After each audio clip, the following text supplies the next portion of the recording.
Participe conosco ao vivo no estudo desta lição em nossa escola sabatina online, todos os sábados às 9 da manhã pelo Zoom.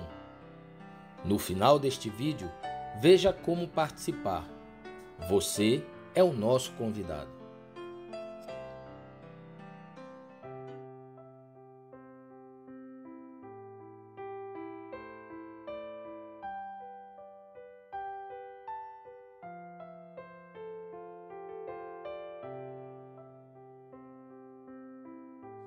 Com a graça de Deus, estamos aqui para mais uma lição da Escola Sabatina. Essa lição de número 26, que traz como título a mensagem do selamento. O verso áureo, o irmão Mateus vai ler para nós. Muito bem, estamos finalizando aqui esse semestre. O título geral, Ordem de Melquisedeque, Restaurando as Joias da Verdade.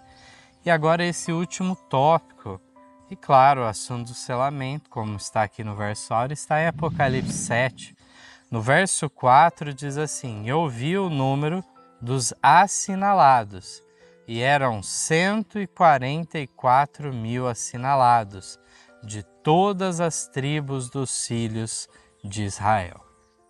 Então aqui a gente já tem o parâmetro de um selamento de 144 mil, como está registrado na Palavra de Deus, no momento final da história terrestre, em que é dito, inclusive, que os anjos estão segurando os 4 ventos, até que ocorra a finalização desse selamento. Isso mesmo.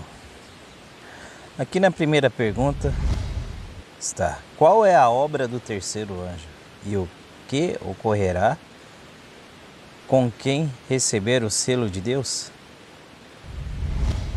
Apocalipse 14, 9 a 12 nos diz: E seguiu-os o terceiro anjo, dizendo com grande voz: Se alguém adorar a besta e a sua imagem, e receber o sinal na sua testa ou na sua mão, também este beberá do vinho da ira de Deus que se deitou, não misturado no cálice de sua ira, e será atormentado com fogo e enxofre diante dos santos anjos, diante do Cordeiro. E a fumaça do seu tormento sobe para todo sempre. E não tem repouso nem de dia e nem de noite os que adoram a besta e a sua imagem, e aquele que receber o sinal do seu nome. Aqui está a paciência dos santos, aqui estão os que guardam o mandamento de Deus e a fé em Jesus. Muito bem, então esse texto já nos dá o parâmetro da mensagem de um povo também relacionado a essa mensagem. Na realidade, o conjunto também da primeira e da segunda mensagem que veio antes, né? Até o verso fala: e seguiu-os. Ele estava seguindo tanto o primeiro e o segundo anjo, né? Exatamente. Então vai somando esses esforços celestiais em favor do povo de Deus nos últimos dias. E essa mensagem deve ir a todo mundo. E aqui então temos 2 textos do Espírito de Profecia. O primeiro é do Testemunhos para Ministros, 488. Originalmente estava num testemunho especial para ministros e obreiros do ano de 1897. Diz assim: Os anjos de Deus fazem a obra que lhes foi confiada. O terceiro anjo está retirando e purificando um povo, e esses devem mover-se unidos com ele. Irmão, vê que aqui nos dá uma literalidade desse anjo. Ele não é o próprio povo, mas Exatamente. ele está na direção desta obra, de maneira que fala que ele está purificando um povo. Se ele fosse o próprio povo, como que ele estaria se autopurificando? E mais, ainda fala que o povo deve mover-se unido com ele.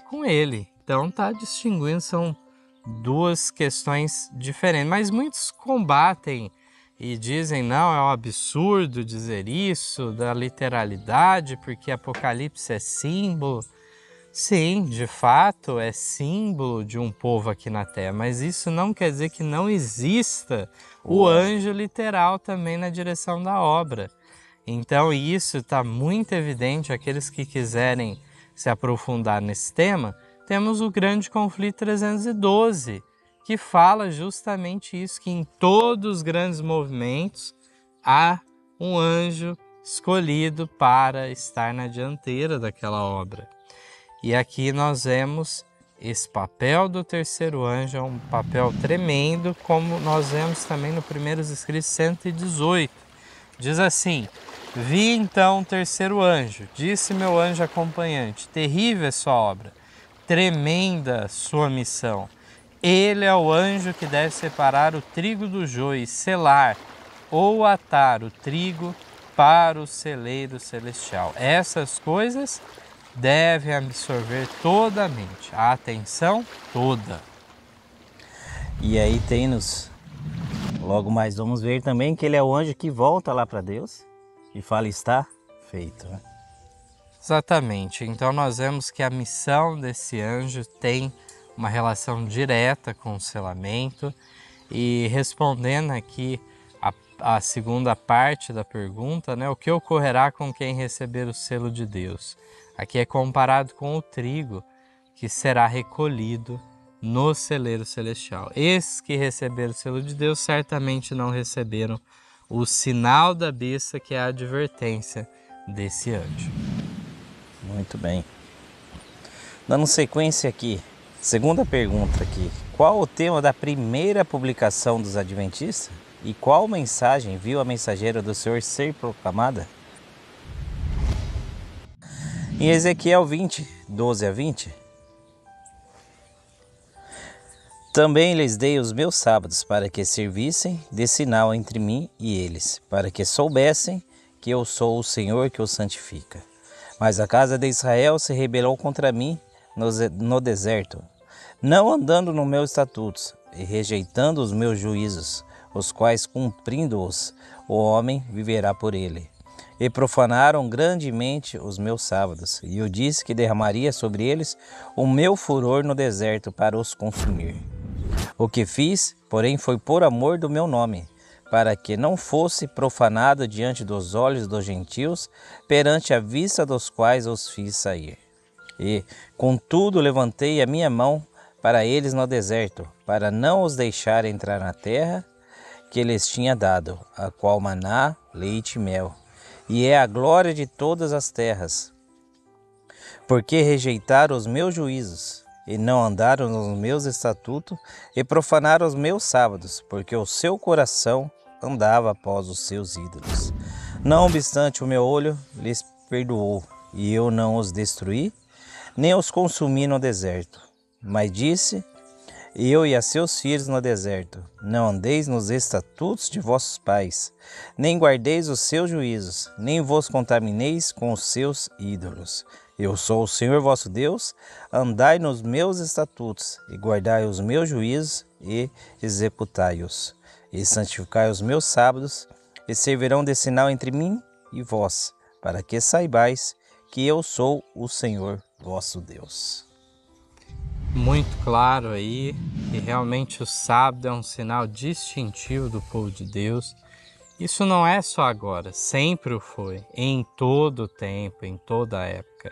É um sinal de fidelidade do ser humano para com o seu Criador. É o sinal de Deus com o seu povo. E agora vamos entrar em mais detalhes, né? Quando a gente fala de sábado, a gente vê as últimas lições que nós estudamos, que ele é comparado, o dízimo é comparado com o sábado, né? Sim, então existe esse paralelo, essa comparação muito interessante, né?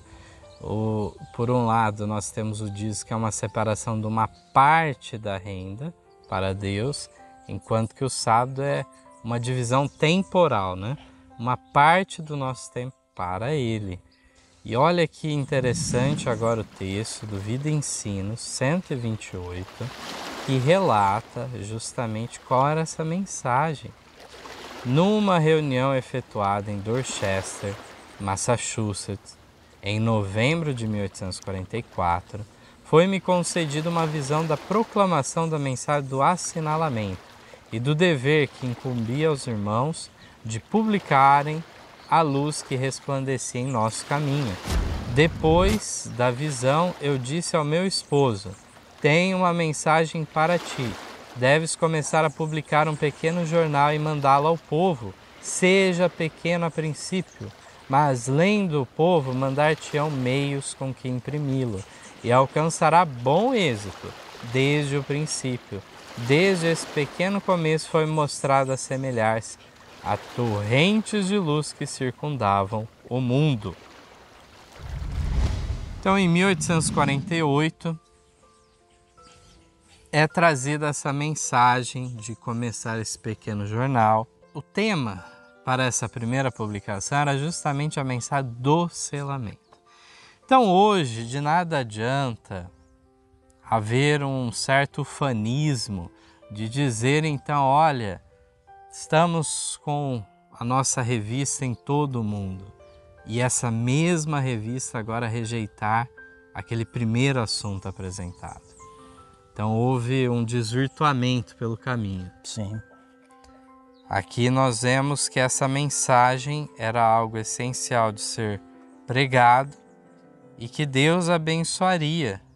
E realmente abençoou, e nós vemos na própria experiência deles como que os recursos, os sacrifício que fizeram para poder fazer esse jornal, né? Exatamente. Vamos então agora para a terceira pergunta. Que assunto foi abordado na primeira visão da serva do Senhor? Apocalipse 14, versos 1 a 5. Eu olhei e eis que estava o Cordeiro sobre o monte Sião, e com ele 144.000, que em suas testas tinha escrito o nome de seu Pai. E ouvi uma voz do céu, com a voz de muitas águas, e como a voz de um grande trovão. E ouvi uma voz de arpistas, que tocavam com as suas harpas, e cantava como cântico novo diante do trono, e diante dos 4 animais, e dos anciões. E ninguém podia aprender aquele cântico, senão os 144.000, que foram comprados da terra. Estes são os que não estão contaminados com mulheres, porque são virgens. Estes são os que seguem o Cordeiro para onde quer que vá. Estes são os que dentre os homens foram comprados com primícias para Deus e para o Cordeiro. E na sua boca não se achou engano, porque são irrepreensíveis diante do trono de Deus. Dando continuidade a esse tema, assim como apareceu esse grupo especial lá no capítulo 7 de Apocalipse, agora a gente vê no capítulo 14 também. E agora o texto do Primeiros Escritos, página 15, também no Vida e Ensino 58, é o assunto abordado na parte final, então, dessa visão, da primeira da mensageira do Sr. Ellen White, diz assim: os santos vivos, em número de 144.000, reconheceram e entenderam a voz, ao passo que os ímpios julgaram fosse um trovão ou terremoto.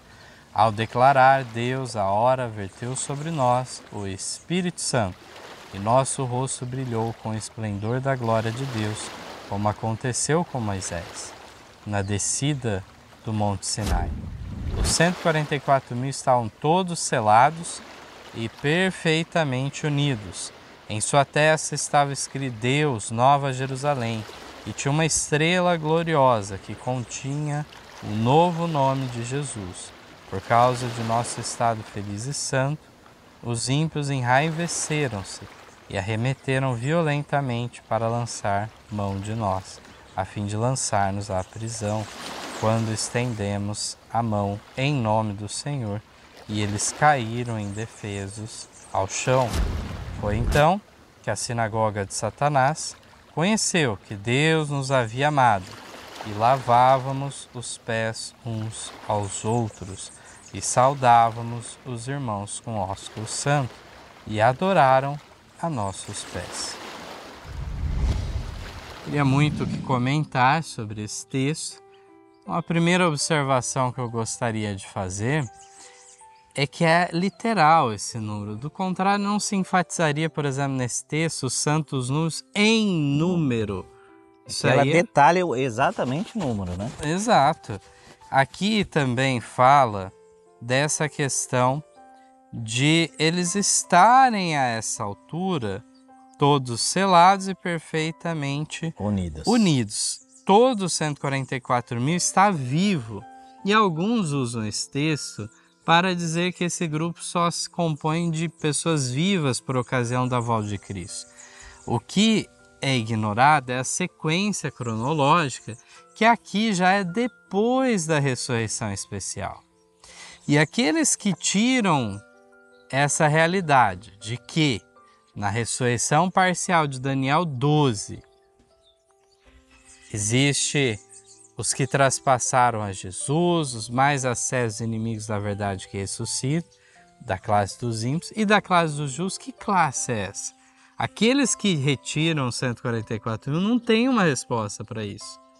Fica uma coisa aleatória, mas por que então? Que classe específica? Porque é uma classe especial de ímpios que ressuscita, Sim. não é qualquer ímpio aleatório. E agora é qualquer justo aleatório que surge em Daniel 12 ressuscitando? Não. Não tem lógica isso, né?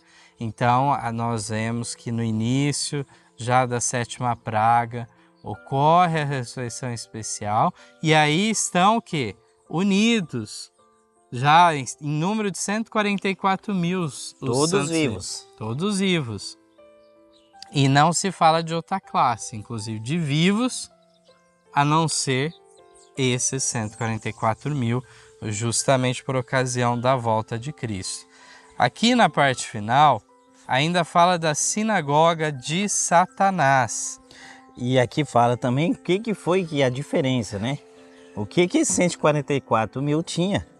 Um diferente aqui. Um diferencial que fala que lavávamos os pés uns aos outros e saudávamos os irmãos com ósculo santo. Então, destaca esses dois pontos. E aí eu queria já passar para a quarta pergunta, que vai desenvolver esse assunto. A santa saudação do ósculo santo ainda está em vigor? Quem são os da sinagoga de Satanás? Olha só que perguntas interessantes. Peço que o irmão Cláudio leia para nós os textos bíblicos mostrando como que a Bíblia atesta em favor dessa prática. Vamos ler aqui Romanos 16:16. Saudai-vos uns aos outros com ósculos santos. As igrejas de Cristo vos saúdam.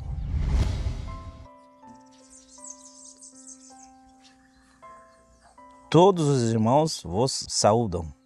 Saudai-vos uns aos outros com ósculo santo.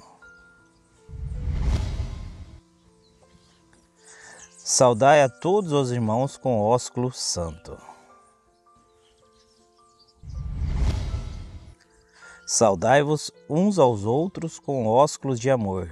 Paz seja com todos vós que estáis em Cristo Jesus. Amém.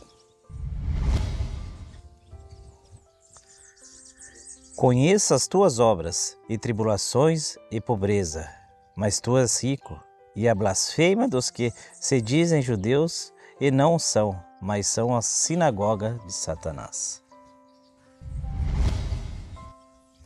Eis que eu farei aos da sinagoga de Satanás, aos que se dizem judeus e não são, mas mente. Eis que eu farei que venha e adorem prostrado aos teus pés e saibam que eu te amo. Muito bem, então esta pergunta 4, ela está diretamente relacionada à nota que vimos na terceira pergunta. E agora a gente está vendo a importância do ósculo santo mencionado no texto dos primeiros escritos, que é da primeira visão de Ellen White, que existe também a prática do lava-pés, que algumas denominações também não veem como um mandamento como a Santa Ceia, mas Jesus deixou o lava-pés juntamente com a Santa Ceia. E a parte do ósculo santo, nós vimos que o testemunho do Novo Testamento é claro dessa prática entre os cristãos primitivos. Então, eles não eram mais judeus, muitos apresentam essa justificativa que esse era um costume judaico, e de fato era judaico. Mas aqui nós estamos falando já da igreja primitiva, que já tinha adentrado gentios, as próprias cartas aí lidas, eram mensagens para as igrejas que não havia só judeus, mas os gentios aprenderam a prática do ósculo santo. Então fica muito claro esse ponto, né? E Apocalipse fala da identificação da sinagoga de Satanás daqueles que dizem que são judeus, mas não são. Então existe uma profissão de algo, mas não uma prática correspondente. Mas será que está falando de judeu literal? Então não está falando. Apocalipse já é na era cristã. Então nós poderíamos entender que é aquele que diz que é cristão, mas não é. Porque o verdadeiro judeu era o cristão. Então essa ligação ela é apresentada na Bíblia. O próprio 144.000 é apresentado de que maneira? Vindo das 12 tribos de Israel. Era literal isso? Não. Tanto é que 10 das 12 já tinham até se perdido, se misturado, não havia nem uma identificação clara dessas tribos. Mas por que Deus então coloca 12.000 de cada tribo? De acordo com características de personalidade e tudo mais desses redimidos. Então aqui Apocalipse traz para a gente essa questão interessante. E agora eu vou pedir para o irmão Cláudio ler o texto do Primeiros Escritos, página 117. A santa saudação mencionada no Evangelho de Jesus Cristo pelo apóstolo Paulo deve ser considerada no seu verdadeiro caráter. Trata-se de um ósculo santo. Deve ser considerada como um sinal de amizade para cristãos, amigos quando partem e quando se encontram de novo após semana ou meses de separação. Paulo diz: saudai-os a todos os irmãos com ósculo santo. No mesmo capítulo, ele diz: abstende-vos de toda forma de mal. Pode não haver aparência de mal quando o ósculo santo é dado no tempo em lugar próprios. Tu crês que os que te prostram aos pés dos santos serão finalmente salvos. Aqui devo deferir de você, pois Deus me mostrou que esta classe de professos adventistas, que apostataram e que crucificaram o Filho de Deus, e expõe ao vitupério. E na hora da tentação, que ainda há de vir, para revelar o verdadeiro caráter de cada um, eles saberão que estão para sempre perdidos e sobrecarregados pela angústia de espíritos, eles se curvarão aos pés dos santos. Então aqui o irmão Cláudio também leu o texto que saiu num folhetinho, um dos primeiros também que surgiu já, que tem o nome em inglês A Word of the Little Flock, uma palavra para o pequeno rebanho, na página 12.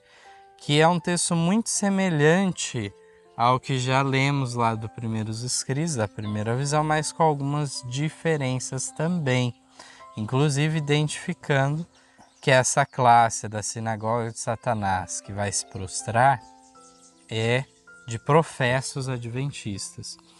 É interessante isso porque o irmão Cláudio leu lá em Apocalipse momentos ao decorrer da era cristã, períodos das 7 igrejas em que fala dessa classe de que se dizem judeus, mas não são, porque não tem uma prática correspondente. E ocorre que agora tem que se cumprir dessa sinagoga de Satanás no último período. Então já naquele segundo texto que foi lido, a sinagoga de Satanás se prostrar aos pés. E isso tem relação, inclusive, com o período de Filadélfia. Curioso que o período de Filadélfia não é o último, Laodiceia. Só que, de algum modo, Filadélfia ele prossegue naquele período final da crise em que ocorre estes eventos. Eventos que levam, então, esse povo de Deus a estar semelhante a Filadélfia, não Laodiceia. A condição de Laodiceia deve ser superada.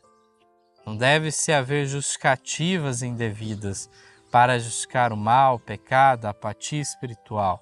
E aqui nós vemos que esses são professos adventistas que apostataram e que crucificam então o Filho de Deus nessa sua atitude. E na hora da tentação, que é referida lá na mensagem para a igreja de Filadélfia, diz que eles veem então, eles têm noção de que estão perdidos. Aqui a irmã White, ela deu uma recomendação contra o irmão que achava que ainda havia... Daria tempo? Daria tempo lá, né? A irmã White disse, não há. Mas há um reconhecimento deles de que realmente quem é o povo de Deus, por mais que para eles não haja mais condição. E aí a diferença quando eles viram os irmãos saudando, né? Saudando e lavando os pés. E eu queria destacar ainda, irmão Cláudio, antes de prosseguirmos, o primeiro texto lido, que nos dá orientações práticas.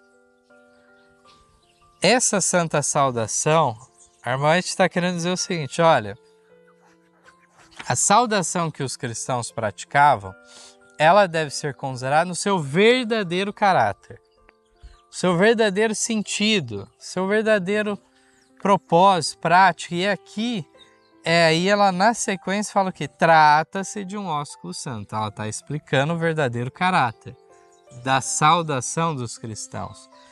Trata-se de um beijo santo, beijo de amor fraternal. Mas isso deve ser praticado de qualquer forma, né? De maneira nenhuma, né? Então, existe no mundo, por exemplo, um costume curioso, né? Porque um homem muitas vezes não tem o costume, então, de beijar no rosto outro homem. Mas o mundo pratica que costume? Beijar o quê? Uma mulher. Então isso não é disso que está falando aqui o texto. Ao contrário, os irmãos com os irmãos e as mulheres, as irmãs com as irmãs. É dessa maneira. Mas mesmo no caso, então, desses irmãos, aqui diz que não quer dizer que isso precisa ser praticado a todo tempo. No público também. E às vezes você vê ele frequentemente na semana, no final de semana, não tem tanta necessidade disso. Aqui se fala mais quando você vai despedir de um irmão, que às vezes vai demorar para ver ele novamente. Aqui fala de semana ou meses ou vários tempos, então isso daí não pode passar por alto. Então realmente não sabemos nem se vamos ver novamente, né? Circunstâncias podem ocorrer, mas também aqui fala que pode não haver aparência de mal quando o ósculo santo é dado no tempo e em lugar próprios. Então a gente tem recomendações, orientações para ninguém vir com alegações infundadas, né? E querer denegrir essa prática. De forma alguma. Nós devemos entender realmente o verdadeiro sentido. Que vamos dar sequência aqui para a quinta pergunta.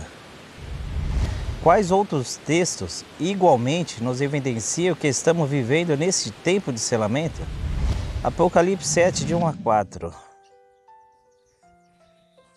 E depois dessas coisas vi 4 anjos que estavam sobre os 4 cantos da terra, retendo os 4 ventos da terra, para que nenhum vento soprasse sobre a terra, nem sobre o mar, nem contra a árvore alguma. E vi um outro anjo subir do lado do sol nascente, e que tinha o selo de Deus vivo, e clamou com grande voz aos 4 anjos que foram dado o poder de danificar a terra e o mar, dizendo: não danifiqueis a terra, nem o mar, nem as árvores, até que hajamos selados nas suas testas os servos do nosso Deus. E eu vi o número dos selados, e eram 144.000 selados de todas as tribos dos filhos de Israel. Vou ler agora 2 textos aqui, o primeiro dos escritos 43 e o The Present Truth, 1 de setembro de 1849, entre as primeiras publicações também como periódico. Diz assim: Satanás está agora usando cada artifício neste tempo de selamento, a fim de desviar a mente do povo de Deus da verdade presente e levá-los a vacilar. O Senhor me mostrou que preciosas almas estão definhando e morrendo por falta da verdade presente e seladora a seu tempo, e que os zelosos mensageiros devem apressar-se em seu caminho e alimentar o rebanho com a verdade presente. Ouvi um anjo dizer: apressem-se os zelosos mensageiros, apressem-se os zelosos mensageiros, pois o caso de cada alma logo será decidido, para a vida ou para a morte. Vi que Satanás operaria mais poderosamente agora do que nunca dantes. Ele sabe que seu tempo é curto e que o assinalamento dos santos o colocará além de seu alcance.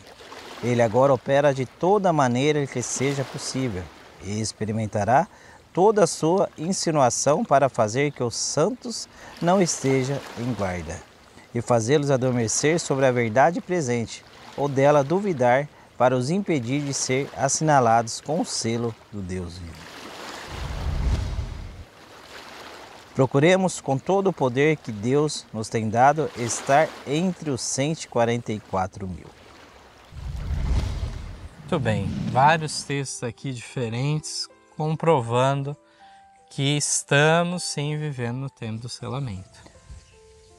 É inegável esse ponto, e ainda nos fala que essa verdade presente de hoje, ela é uma verdade presente que é o que mais? Seladora. Então, muito bonitos os textos, né? E nos fala da urgência realmente, não podemos adormecer em fase do juízo. Exatamente. O preparo é hoje. Sim. O amanhã, como se diz, pode ser muito tarde. Verdade. Vamos para a sexta pergunta. Em qual ressurreição ocorre o ressurgimento dos que faleceram selados neste grupo especial? Daniel 12, 1 a 2. E naquele tempo se levantará Miguel, o grande príncipe, que se levanta a favor dos filhos do teu povo, e haverá um tempo de angústia, qual nunca houve, desde que houve nação até aquele tempo. Mas daquele tempo livrar-se-á o teu povo, todo aquele que for achado escrito no livro. E muitos dos que dormem no pó da terra ressuscitarão, uns para a vida eterna e outros para a vergonha e desprezo eterno. Então aqui nos deixa claro que é a ressurreição de Daniel 12, né? Não fala todos aí também, né? O texto fala muitos. Sim. E aqui nós vamos ver vários textos também do Espírito de Profecia confirmando isso que a gente já vinha comentando desde o início, que ocorre que alguns desse grupo especial de 144 mil vieram a falecer. A pessoa ela não pode perder essa primazia agora de fazer parte desse grupo simplesmente porque ela morreu. Sim. O que define é as características da pessoa, a aceitação da verdade presente, ter sido selado, como a gente já tem comentado. E esse selamento é tudo debaixo da mensagem do terceiro anjo. Terceiro anjo. Então vem desde quando? 1844. Tem que ser desde lá, que pessoas vêm sendo seladas, e a gente vai ver casos práticos aqui, inclusive.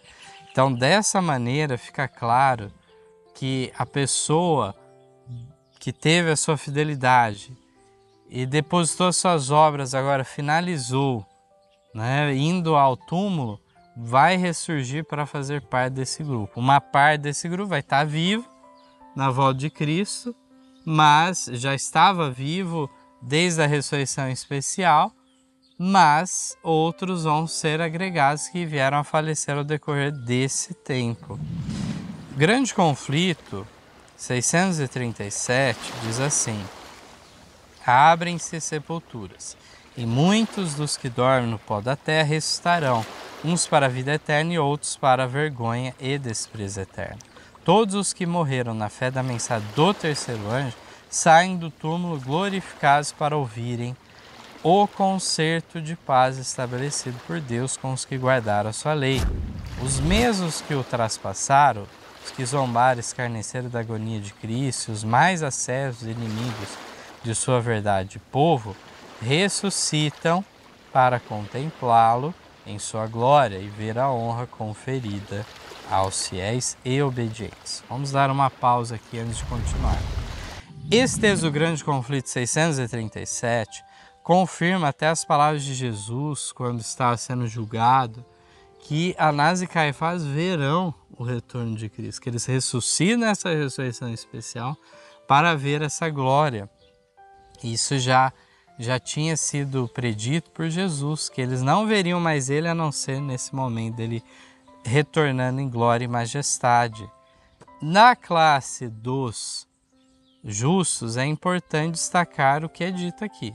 Importante também que o texto fala, abrem-se sepulturas, não é todas as sepulturas, mas abrem-se várias sepulturas. E muitos são ressuscitados, não todos. E aqui nós temos então a questão de que todos os que morreram na fé da mensagem do terceiro anjo ressuscitam nesse momento. Então, como já comentamos, debaixo da mensagem do terceiro anjo são 144 mil. Então a gente tem a ligação de um assunto com o outro aqui bem evidente. O texto abaixo é do Mensagens Escolhidas, volume 2, página 263, em que Ellen White responde, manda uma carta para uma família muito querida que tinha tido uma perda muito dura. E ela manda para o marido o seguinte: prezado irmão, quase não sei o que lhe dizer. A notícia do falecimento de sua esposa, a irmã Elvira Hastings, foi para mim avassalante. Quase não o pude acreditar e ainda agora dificilmente acredito. Deus, na noite do sábado passado, deu-me uma visão que escreverei. Vi que ela estava selada e a voz de Deus ressurgiria e se ergueria sobre a terra e estaria com os 144 mil. Bom, Mateus, vamos dar uma pausa aqui. Muitos hoje, eles colocam com. Eles querem dizer que não está entre os 144 mil. Mas eu acho uma tamanha incoerência. É uma forçação de barra, podemos assim dizer, Sim, né? Usar esse tipo de expediente. Porque o que caracteriza o grupo, o nome desse grupo é o número, 144 mil, é assim que a gente identifica. Sim. Né? Então não faz sentido num texto desse, por exemplo, a Armagem fala, estaria com os outros 139.999. Tem sentido Não tem. escrever assim? Não tem. E também não daria os 144.001. Também não é esse o propósito do texto. Então, quando é usado, né, essas conjugações com ou entre, as pessoas tiram proveito, mas um proveito indevido. Nós vamos ver que fala de Tomé com os 12, mas Tomé não soma 13 com ele. Vai ser doido, porque o grupo dos apóstolos também é chamado na Bíblia várias vezes de os 12. Inclusive, depois da ressurreição de Cristo, é dito de Jesus aparecer para os 12, sendo que Judas já tinha saído de cena. Então, nós vemos que é incoerente esse tipo de argumentação, é realmente apelação. Porque não resta outro tipo de coisa para falar que se apela a esse tipo de situação. Mas aqui foi dito o quê? Que essa irmã estava selada. Que pessoas que são seladas? As pessoas que fazem parte do grupo 144 mil. Não existe selamento sem ser os 144 mil. É aí que está o ponto. A gente, nos detalhes, vê como que se dá.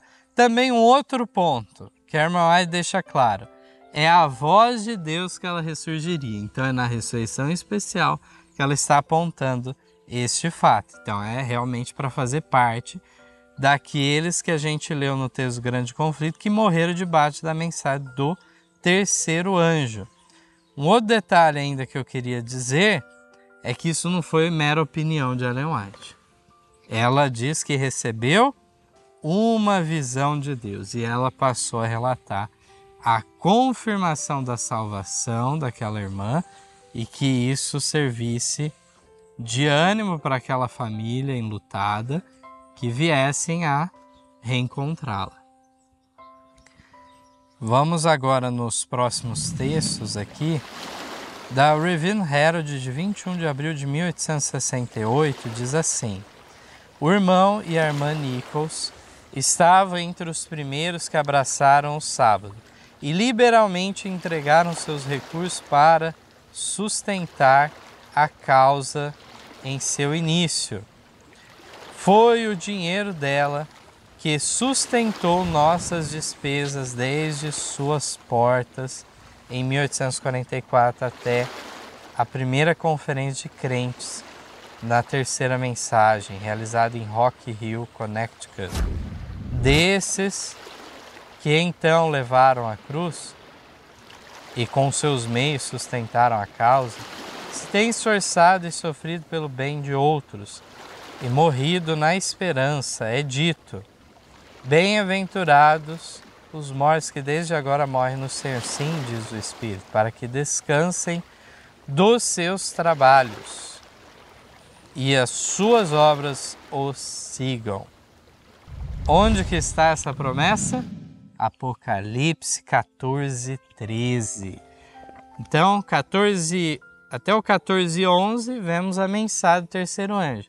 No 12 fala: aqui está a perseverança dos santos, os que guardam os mandamentos de Deus e têm a fé em Jesus. O 13 vem com essa bem-aventurança que nós lemos aqui. Então, justamente apontando que aquele casal, irmão e irmã Nichols, que ajudaram muito nessa obra, eles então vieram a falecer, mas é garantido então essa bendita esperança. Então vamos se dizer, se muitos pensamentos, os que morreram perderam essa... Se tivesse vivo ia fazer parte. Exato. Não fez aí. E eles foram umas pessoas muito importantes, que como nos diz o texto, perderam essa oportunidade. Exatamente. Agora o irmão Cláudio lê pra gente o Primeiros Escritos 40 e Mensagens Escolhas volume 1, 55. Pedi ao meu anjo assistente que me deixasse ficar ali. Não podia suportar o pensamento de voltar a este mundo tenebroso. Disse então o anjo: deves voltar, e se fores fiel, juntamente com os 144.000, terás o privilégio de visitar todos os mundos e ver a obra das mãos de Deus. Aqui me parece que tem uma, vamos se dizer... A promessa especial, né? Exato, e se fores fiel, né? Uma condição. É uma condição aqui que nos traz esse pensamento. E antes do irmão continuar a leitura, aqui nós vemos mais uma vez o com os 144.000, né? Então alguns queriam o quê? Que fosse escrito com os 143.999? Não, o nome, a designação daquele grupo é ser 144.000. E a mensageira do Senhor recebeu essa promessa também. Se ela fosse fiel até o fim, ela participaria desse grupo. Talvez eu viva até a vinda do Senhor. Se assim não for, porém confio que seja dito ao meu respeito: bem-aventurados os mortos que desde agora morrem no Senhor. Diz o Espírito, para que descanse dos seus trabalhos e suas obras os sigam. Bom, agora um texto de 1907, já há 8 anos antes do falecimento dela. Ela já viu que poderia ser que ela não alcançaria o retorno do Mestre. E nesse contexto, ela mostra que as benditas esperanças ela não perderia. Exatamente. Dando sequência aqui para a 7ª pergunta, o que foi profetizado que seria feito com as mensagens solenes e o que seria dos ministros fiéis? Apocalipse 3:2. Se vigilante e confirma os restantes que estão para morrer, porque não achei as tuas obras perfeitas diante de Deus. Testemunhos para Ministros, página 409, diz assim: pastores não santificados estão se arregimentando contra Deus. Estão há um tempo louvando a Cristo e ao Deus deste mundo.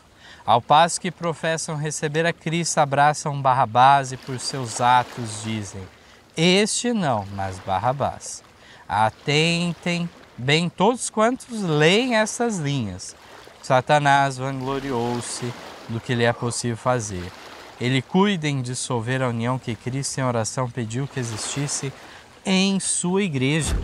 Diz ele: irei e serei um espírito de mentira para enganar os que puder, para criticarem e condenarem e falsearem. Sejam os filhos do engano e falso testemunho agasalhados por uma igreja que tem tido grande luz, grande evidência, e essa igreja desfar-se-á da mensagem que o Senhor lhe enviou e acolherá as mais desarrazoadas afirmações e falsas suposições e falsas teorias. Satanás ri-se de sua loucura, pois ele sabe o que é a verdade. Muitos se levantarão em nossos púlpitos, tendo nas mãos a tocha da falsa profecia acesa na infernal tocha de Satanás. Caso sejam alimentadas dúvidas e descrenças, serão os pastores fiéis afastados do povo que pensa que tanto sabe. Se tu conhecesse também, diz Cristo, ao menos nesse teu dia, o que à tua paz pertence, mas agora isso está encoberto aos teus olhos. Muito sério esse texto. Fala de falsos pastores que preferem Barrabás do que Cristo. Isso não é de da boca para fora, mas é pelos atos que isso é apresentado. Eles querem louvar a Cristo e ao Deus deste mundo também ao mesmo tempo. Aqui nos fala que se fosse permitido que tudo isso continuasse na igreja, o que ocorreria? A igreja ia se desfazer da mensagem que Deus tinha dado. No seu lugar, iam ser colocadas outras coisas em substituição. E aqui nós vemos desarrazoadas afirmações, falsas teorias, tudo isso. Satanás ri da loucura desse povo que conhece a verdade, assim como ele conhece, mas agora troca, falsifica uma plataforma nova. Vemos que tem algumas denominações que trocou o ósculo santo por um aperto de mão, né? E nesse assunto do selamento que estamos aqui estudando, a maior parte hoje dos de fé adventista tem descrito dessas mensagens. Eu já vi várias teorias diferentes sobre os 144 mil, né? A mais sem lógica que eu já vi, alguns chegaram a afirmar que os 144 mil é a grande multidão. Então, veja só, a palavra de Deus apresenta os dois grupos distinguindo, um que é inumerável, o outro que é numerável. E agora a pessoa confunde isso. Certa vez eu vi um pastor batista explicando isso, e apesar dos erros dele, que ele achou que seriam judeus, realmente literais, mas ele falou, uma coisa é certa, esse número é literal. Muito bem. Então o pastor batista ele deixou bem claro, olha, aqui a Bíblia ela está propositadamente no livro comparando uma classe de salvos que é inumerável, que não é dado o número, e outro grupo que é numerável, um grupo especial. Isso é o básico. Então, mas a gente vê que para rejeitar a verdade não importa a teoria, qualquer outra é aceita. Bem aceita. Aqui fala então da tocha da falsa profecia, né? Acesa na infernal tocha de Satanás. Mas tem uma segunda parte da pergunta, irmão Cláudio, que fala o que seria dos ministros fiéis. Que aqui fala que eles seriam afastados, né? Então, muitas vezes você tem uma ideia só o quê? Do falso, do infiel ser afastado, ele ser sacudido. Mas aqui fala que acho que esses fiéis estavam incomodando eles, né? Sim, exatamente, porque chega um momento que a maioria é infiel. O que vai acontecer com os fiéis? Vai ser tirado, tá atrapalhando. Exatamente. Então vamos para a 8ª pergunta agora. Em uma visão, quantos pareciam estar em um trem controlado por Satanás? Apocalipse 13:14. Engana os que habitam na terra com sinais que lhes foi permitido que fizessem em presença da besta, dizendo aos que habitam na terra que fizessem uma imagem à besta, que tinha a ferida da espada e vivia. Primeiro escrito 87. Vi que os santos precisam alcançar completa compreensão da verdade presente, ao qual serão obrigados a sustentar pela Escritura. Foi-me mostrado um comboio avançando com a velocidade do relâmpago. O anjo ordenou-se-me olhar cuidadosamente. Fixei os olhos nesse trem. Parecia que o mundo inteiro embarcava nele, que não faltava ninguém. Disse o anjo: eles estão se reunindo em feixes, prontos para serem queimados. Mostrou-me então o chefe do trem, uma pessoa formosa e imponente, para quem todos os passageiros olhavam, a quem reverenciavam. Fiquei perplexa e perguntei ao meu anjo assistente quem era. Disse ele: Satanás. Ele é o chefe da forma de um anjo de luz. Ele leva cativo ao mundo. Eles se entregaram à operação do erro, a fim de crerem na mentira e serem condenados. Os seus mais elevados agentes abaixo dele, pela sua categoria, é o maquinista, e outros dos seus agentes estão empregados em diferentes cargos, conforme deles necessitam. E todos vão indo para a perdição com a velocidade de um relâmpago. Então aqui vemos uma visão que ela teve, né, a respeito desse trem, que o mundo inteiro estava lá. E será que... o que será que se passou na cabeça dela, né? Ela ficou perplexa, né? Assustada de ver que parecia que o mundo inteiro estava lá dentro e estavam indo em direção, né, à perdição. E o maquinista, né? Ele era o próprio Satanás, mas ele trazia, vamos dizer, coisas boas, né? Acho que todos gostam de escutar, que todos se vangloriam muitas vezes. E aqui no início da leitura falou de termos a completa compreensão da verdade presente, a qual serão obrigados a sustentar pelas Escrituras. Então, é uma necessidade do tempo em que vivemos. E agora a nona vem em continuação, em finalização dessa visão. Que classe ficou fora do trem? Malaquias 4:2. Mas para vós, os que temeis o meu nome, nascerá o sol da justiça, e cura trarás nas suas asas, e saireis e saltareis como bezerro da estrebaria. Então agora no Primeiros Escritos, ainda na 88, a visão diz assim: perguntei ao anjo se ninguém havia escapado. Ele me mandou olhar em direção oposta e vi um pequeno grupo viajando por um caminho estreito. Todos pareciam estar firmemente unidos, ligados pela verdade em companhia ou grupo. Disse o anjo: o terceiro anjo está unindo-os ou selando-os em grupos para o celeiro celestial. Este pequeno grupo parecia atribulado, como se tivesse passado por duras provas e conflitos. E parecia assim, como se o sol tivesse surgido por trás de uma nuvem, iluminando-lhes o rosto e dando-lhes um aspecto triunfante, como se sua vitória estivesse quase alcançada. Aqui nos deixa bem claro, o texto aqui do primeiro escrito que o irmão Mateus leu, que ela viu um pequeno grupo e esse estava no caminho estreito. Um caminho, vamos dizer, que estava tendo muitas perdas, não era fácil, mas que todos tinham o mesmo objetivo. E a união deles estava no que, na verdade? Na verdade. E aqui nós vemos que realmente esse caminho estreito é apresentado várias vezes nas visões dela. Já vemos na primeira visão, né? E aqui é outra, mas dizendo da mesma maneira. E aqui fala do terceiro anjo nessa missão dele, né?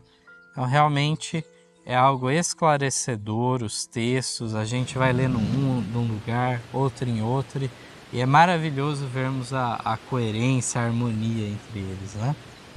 A 10ª pergunta: como foi novamente representada a marcha fatal da igreja que tem tido grande luz? Em Números 14:3 nos diz: e porque o Senhor nos traz a esta terra, para cairmos a espada e para que nossas mulheres, nossas crianças sejam por presa? Não nos seria melhor voltarmos ao Egito? E dizia uns aos outros: constituamos um líder e voltemos ao Egito. Então agora a reflexão, obviamente, não é pensar lá atrás no Israel antigo, mas o Israel moderno, será que fez o mesmo? Então essa é a grande pergunta. E a resposta, a Mensageiro do Senhor nos dá. Testemunhos para a Igreja, volume 5, página 217, também está no Serviço Cristão, 38, diz assim: encho-me de tristeza quando penso em nossa condição como um povo. O Senhor não nos cerrou o céu, mas nosso próprio procedimento de constante apostasia nos separou de Deus. O orgulho, a cobiça e o amor do mundo têm habitado no coração, sem temor de ser banidos ou condenados. Pecados graves e presunçosos têm habitado entre nós. E, no entanto, a opinião geral é que a igreja está florescendo e que paz e prosperidade espiritual se encontram em todas as suas fronteiras. A igreja deixou de seguir a Cristo, seu guia, e está constantemente retrocedendo rumo do Egito. Todavia, poucos ficam alarmados ou atônitos com sua falta de poder espiritual. Dúvidas e mesmo descrença dos testemunhos do Espírito de Deus estão levedando nossas igrejas por toda parte. Satanás assim o deseja. Ficou esclarecido? Muito, né? Muito claro, né? Aqui nós vemos que a ideia humana era que a igreja estava fracassando? Que diz que não. Achava que estava florescendo, estava avançando. Pode-se dizer por números também, né? Com certeza. Mas aqui diz o quê? Pecados graves e presunçosos têm habitado entre nós. Então essa opinião geral é de um ponto de vista humano, não do ponto de vista de Deus, de um ponto de vista espiritual. Estava falando que a igreja de fato fez aquilo que o próprio Israel não fez, que era a questão constituir um líder e voltar para o Egito. Eles voltaram? Não voltaram, não chegaram a esse ponto. Aqui o Israel moderno, como em outros textos que lemos é dito, né? Fez uma rejeição em maior grau. Maior luz, maior esclarecimento, melhor condição em todos os sentidos e fez pior então que o Israel antigo, o Israel moderno. Então realmente escolheu outra liderança, retrocedendo ao Egito e, por último, ainda diz o quê? Já estava um fermento começando na igreja, já naquela época, o que dirá hoje, de descrença em relação ao quê? Aos testemunhos. Exatamente. Aqui então agora vamos para a pergunta 11, a última. Para onde é o rumo que deve ser seguido pelos fiéis? Em Hebreus 10:38, mas o justo viverá pela fé. E se alguém se retirar, a minha alma não tem prazer nele. Em Primeiros Escritos, página 14, nos fala: enquanto eu estava orando junto ao altar da família, o Espírito Santo me sobreveio e pareceu-me estar subindo mais e mais alto da escura terra. Voltei-me para ver o povo do advento no mundo, mas não o pude achar, quando uma voz me disse: olha novamente e olha um pouco mais para cima. Com isto olhei mais para o alto e vi um caminho reto e estreito, levando ao lugar elevado do mundo. O povo do advento estava nesse caminho, a viajar para a cidade que se achava na sua extremidade mais afastada. Tinha uma luz brilhante colocada por trás deles no começo do caminho, a qual um anjo me disse ser o clamor da meia-noite. Essa luz brilhava em toda a extensão do caminho e proporcionava claridade para seus pés, para que assim não tropeçassem. Se conservavam o olhar fixo em Jesus, que se achava precisamente diante deles, guiando-os para a cidade, estavam seguros. Mas logo alguns ficaram cansados e disseram que a cidade estava muito longe e esperavam nelas ter entrado antes. Então Jesus os animava, levantando o seu glorioso braço direito, e de seu braço saiu uma luz que incidia sobre o povo do advento, e eles clamavam, Aleluia! Outros temerariamente negavam a existência da luz atrás deles e dizia que não fora Deus que os guiara tão longe. A luz atrás deles desaparecia, deixando-lhes os pés em densas trevas, de modo que tropeçavam e, perdendo de vista o sinal e a Jesus, caíram do caminho para baixo no mundo tenebroso e ímpio. Teria muito o que comentar sobre esse texto, que várias vezes em nossos estudos temos destacado. No começo do caminho do povo do advento, separadas igrejas, estava que luz? Clamor da meia-noite. Clamor da meia-noite, iluminando a trajetória deles até a cidade santa. Então, isso nós estamos falando da primeira visão de Ellen White e ela deixando clara a importância do clamor da meia-noite. Será que hoje podemos ignorar esse assunto, achar que é de pouca importância, ou esse assunto vai ser o ponto-chave para ocorrer um verdadeiro reavamento, despertamento e reforma? Então ocorre esse fato. Nós vemos a história trágica do Israel moderno, mas deve haver um remanescente que cumprirá essa obra. O problema é que muitas vezes quando falamos de remanescente, a pessoa pensa que esse remanescente deve ficar dentro dos ministérios corrompidos, caídos. Mas aqui deixou claro na lição, que esses ministérios, eles estão excluindo os fiéis. Sim. Não tem como estar lá dentro. Isso. Eles estão indo para o Egito, você vai junto com eles para o Egito? Não. Então é necessário um outro ministério designado por Deus, dirigido por... Não é você só ser membro leigo e está tudo certo. Não, Deus quer ter um ministério fiel nessa terra. E dessa maneira ocorre o quê? A questão do batismo, da Santa Ceia, do lava-pés. O ósculo santo você vai praticar com quem? Com seus irmãos de fé que creem nesse ponto. A devolução dos dízimos, um ministério que leva a sério. Então, tudo isso a gente tem que meditar. Também temos estudado anteriormente o mal do individualismo. Exatamente. Alguns não se ligam a um grupo dissidente, como se fala muito, né? Mas também não ficam na igreja grande, na igreja mãe. Então, essa é a solução? Não. A palavra de Deus deixa muito claro que não devemos cair no individualismo. Então, Deus, quando um povo rejeita uma mensagem, ele escolhe outro para levar adiante, mas ele não fica sem representantes. E representantes não estou falando só de membros leigos, que tem fiéis nas igrejas caídas? Tem. Não vamos falar só do adventismo. No protestantismo, no catolicismo. Os 144 mil tem uma parte ainda, uma grande parte dentro dessas igrejas. Exatamente. Mas isso não anula o fato de um povo separado, já fazendo o trabalho do clamor da meia-noite, despertando as virgens para que elas se retirem no meio daquela contaminação. E agora nós temos um fechamento aqui com um comentário do pioneiro John Norton Loughborough. Nós vimos lá na pergunta 2, tivemos a visão do Vida e Ensino 128, né?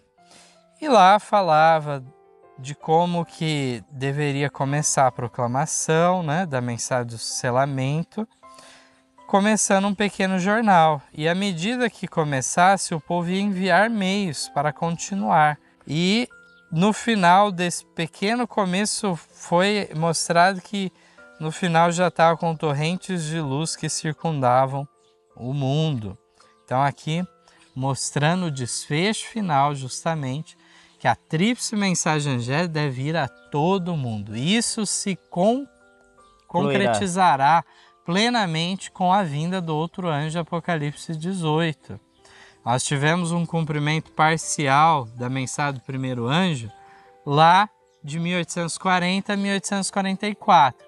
Foi uma manifestação gloriosa, a mensagem foi levada a todos os postos missionários, mas já a mensagem do segundo e terceiro anjo tiveram um alcance bem menor que a do primeiro. Mas deve avançar a todo mundo, devem chegar dessa maneira, e tudo isso culminará realmente com a chuva serôdia, com o anjo Apocalipse 18. Mas é interessante aqui o comentário do pioneiro, como que era a situação da igreja quando veio essa visão, em 1848. Olha só o testemunho que ele dá.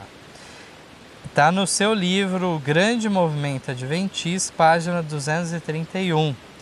Essas previsões acerca do surgimento e propagação da verdade do sábado foram feitas em 1848. Naquele momento, se analisarmos a situação de um ponto de vista humano, racionalmente se diria: essa previsão não pode jamais se cumprir.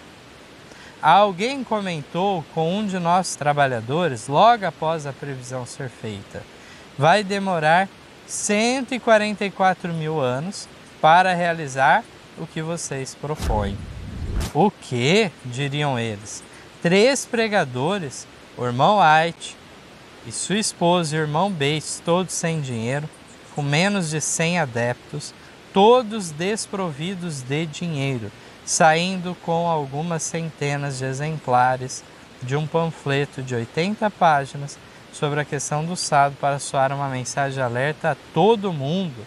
Pretensão ridícula. Enquanto os que pensavam assim diziam impossível, a fé na mensagem e o testemunho de sucesso garantido diziam: em nome do Deus de Israel isso será feito. E confiando na sua força, isso precisa ser feito. Que testemunho maravilhoso que nos consola em meio a tantas apostasias, tantas pessoas retrocedendo o caminho. Em vez de avançar, retrocedendo na verdade presente, no nosso dever presente. E agora vem esse testemunho. Era fácil crer nessa época? De jeito nenhum. Aqui fala o quê? De 3 pregadores, um deles ainda uma mulher, que se dizia ainda o quê? Profetiza. Veja só a situação. Quantos adeptos? Menos de 100 adeptos. Mas falando de uma obra mundial? Quantos anos vai demorar? Aí vinha o deboche.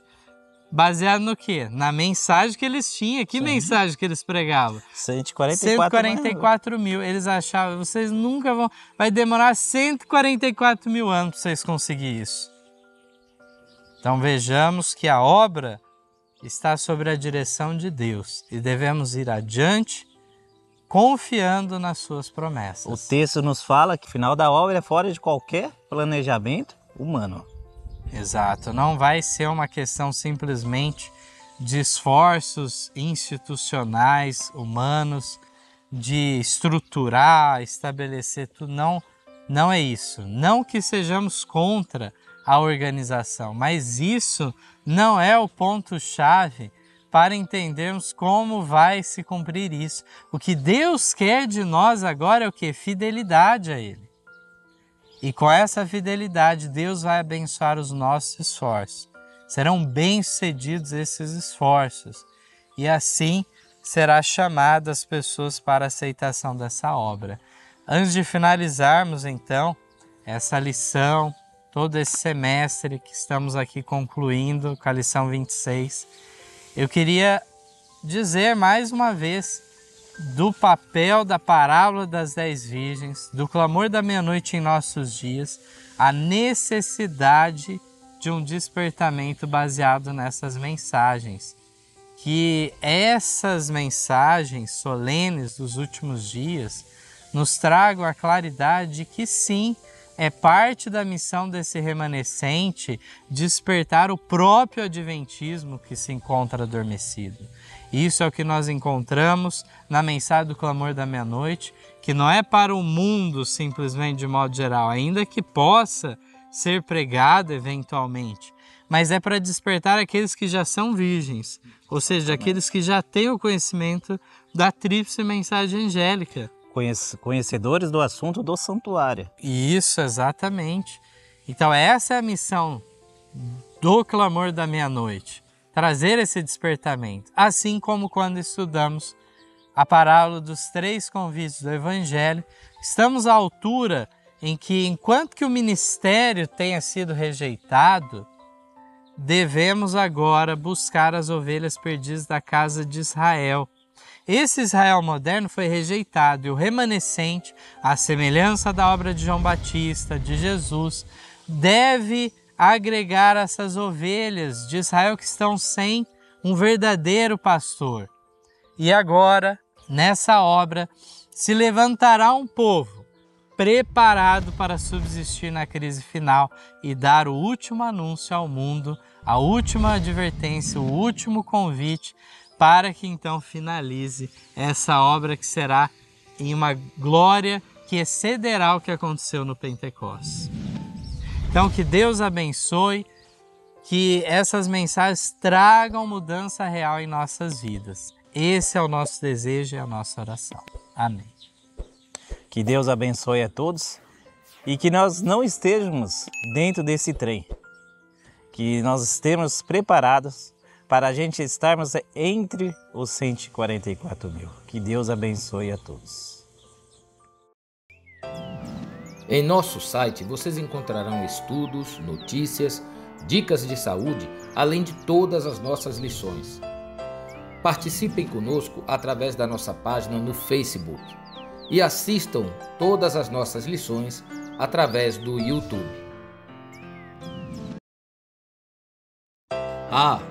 Você também pode participar ao vivo das lições da Escola Sabatina todos os sábados a partir das 9 da manhã pelo Zoom.